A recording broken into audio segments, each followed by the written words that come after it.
네, 시청자 여러분 너무 고맙습니다. 우리가 함께 만들어가는 스페셜 리포트 유튜브 조회수가 210만을 달성했다고 그래요. 깜짝 놀랐습니다.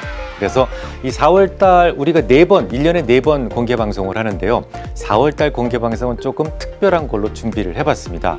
어떻게 하면 우리가 투자를 잘할 수 있을까라는 부분인데요. 4월 첫째 주 월요일입니다. 여러분 기다리겠습니다. 고맙습니다.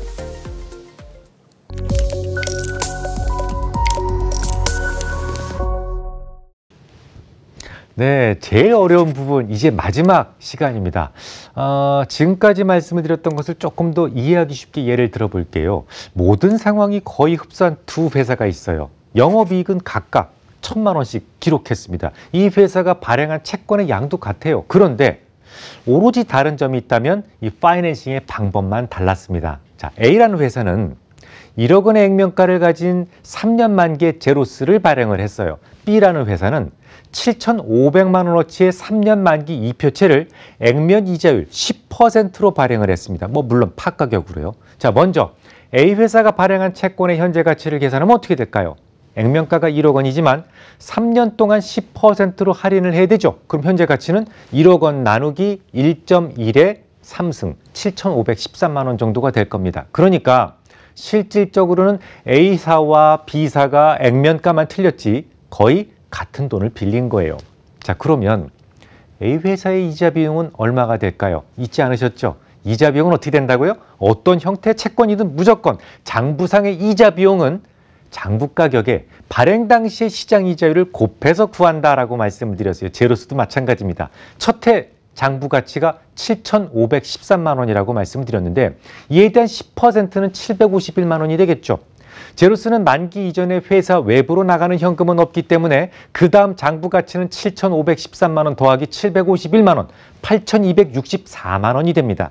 자, 그럼 두 번째 이자 비용을 구해보죠. 8,264만 원이 장부가가 됐어요. 이거 곱하기 10% 하면요. 역시 826만 원이 계산되죠. 이를 장부 가치에 더하면 기말 장부 가치는 9,091만 원이 됩니다. 자, 3년차 이자 비용을 구해보면 역시 9,091만 원 장부 가치에 10%를 곱해서 909만 원을 더하면 어떻게 됩니까? 정확하게 1억 원으로 딱 떨어집니다. 자, 그럼 B사는 어떻게 되는지 살펴볼까요? 파 가격으로 발행했다고 그랬어요. 매년 750만 원의 이자 비용이 들어가게 될 겁니다. 파 가격으로 발행됐으면 장부가의 변동은 없어요. 그러면 이 두 회사에 대해서 첫 해 CFO, 현금 흐름, 영업 관련 현금 흐름 비교해보면 어떻게 달라질까요?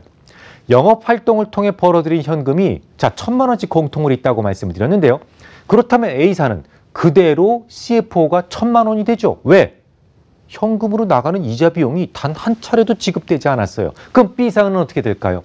일단 1,000만 원 공통으로 발생한 영업이익이었지만 이자로 나간 게 얼마라고? 750만 원이 나갔잖아요. 그러면 영업 관련 현금 흐름은 겨우 250만 원이 됩니다. 똑같은 회사고 똑같은 양의 돈을 빌렸지만 한쪽은 CFO가 250, 한쪽은 1,000만 원이 돼요. 4배나 좋게 나오고 있다는 것을 확인하실 수 있겠습니까?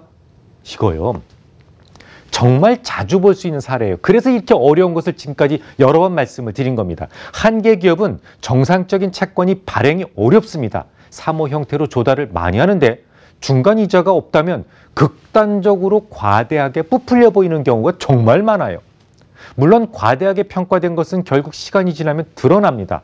A사는 제로스를 발행했고 B사는 이표채를 발행했다고 할 때 B사의 경우 만기에 단지 7,500만 원과 이자를 갚으면 되지만 A사는 액면가인 1억 원을 지급해야 돼요. 그러면 A사의 경우 계속 좋게 보이다가 마지막 만기에 CFF, 재무 관련 현금 흐름이 급속하게 나빠지게 되어 있습니다.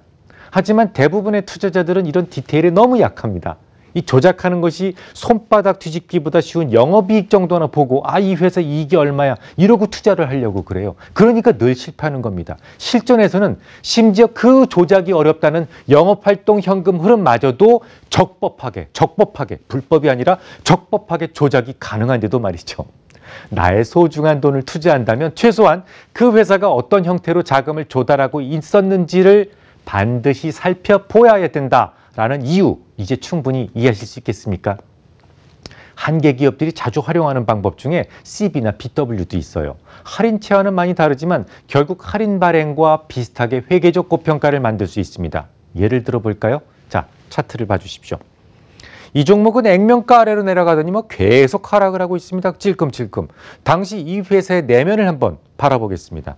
어떻습니까? 자, 일단 사채 할인 발행 차금이라는 것이 보이죠. 요걸 간단하게 설명을 드리면 사채를 할인해서 발행했다는 얘기가 아니에요. 기본적으로 사채를 발행할 때는 사채 발행가액에서 그 발행가액과 액면가액과의 차액을 사채 할인 발행 차금으로 해서 사채의 액면 금액에서 차감해서 기록을 해둡니다. 그냥 약속이려니 하시면 돼요. 자, 그 위에를 한번 보세요.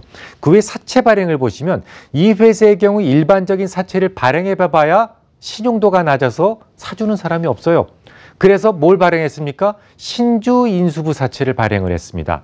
BW죠. 신주 인수권도 아들에게 보내는 편지, 박쥐 채권의 비밀편에서 제가 충분히 설명을 드렸어요. 기억이 나지 않으신다면 다시 꼭 찾아보시기 바랍니다. 아무튼 이 신주 인수부 사채는 회사의 입장에서는 가장 불리한 채권 발행의 방법 중에 하나입니다.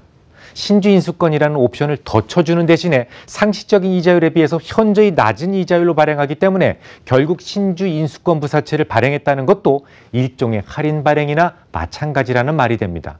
물론 앞서 말씀드렸듯이 일반적인 디스카운트 채권과는 분명히 달라요. 하지만 채권의 만기가 도래할 경우 제로스가 더 많은 돈을 갚아야 된다고 말씀드렸던 것처럼 옵션이 부과된 이런 권리가 행사될 경우에 주가에 상당한 희석 요인이 발생하게 됩니다. 아시다시피 2018년도 연초부터 정부는 코스닥을 활성화시킨다라는 취지로 코스닥 벤처 펀드를 만들게 됐는데 이때 많은 돈들이 CB와 BW로 마구 몰려들게 되었었어요. 당연히 기업들은 이게 웬 떡이나 했을 겁니다. 고작 시총이 1,000억 원도 안 되는 회사들이 이 CB나 BW를 무려 1조 원까지 발행할 수 있도록 정관까지 개정하는 사례도 있었으니 말이죠. 이런 회사들은요, 극단적 고평가 상태를 만들 수 있습니다. 그렇기 때문에 여러분들이 투자하실 때는 더욱 주의가 필요하다고 볼 수가 있겠죠. 다음 주부터도 재미난 차트를 가지고 다시 뵙도록 하겠습니다.